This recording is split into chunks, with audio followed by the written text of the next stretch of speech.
একটা কোশ্চেন দিয়েছে, বলছে what is the value of 27 whole cube plus 23 whole cube divided by 27 square minus 27 into 23 plus 23 whole square.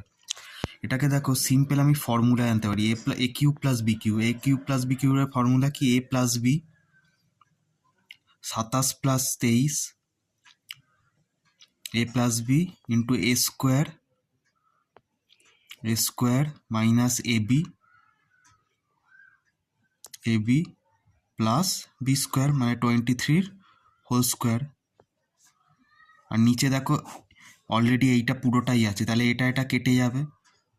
27 whole square minus 27 into 23 plus 23 whole square. তার মানে এইটা পুরোটা এটা কেটে গেল। তার মানে আমার অ্যান্সার কি আসবে? 27 প্লাস 23, তার মানে 50। অপশান এই, এটা এই কারেক্ট অ্যান্সার হবে।